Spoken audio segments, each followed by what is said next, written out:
দারুণ লাগছে, বাইকে বসে যেই ভিউটা পাওয়া যায় সেটা গাড়িতে কোথাও পাওয়া যায় না।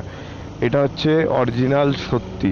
ঠিক আছে, বেশিরভাগ পাহাড়ে রাইড করলে আরও বেশি মজা হয়, কারণ ঠান্ডা ঠান্ডা লাগে আর বরফ চারিদিকে, স্নো ক্যাপ মাউন্টেন্স, ওই যে ওগুলো রোথাং পাশের দিকে। এটা লেখা অটল টানেল, আর 11.5 কিলোমিটার অ্যাহেড আমরা যাব অটল টানেল। ঠিক আছে, চলো। রোপওয়ে, কি সুন্দর রোপওয়েটা দেখো, দারুণ রোপওয়েটা।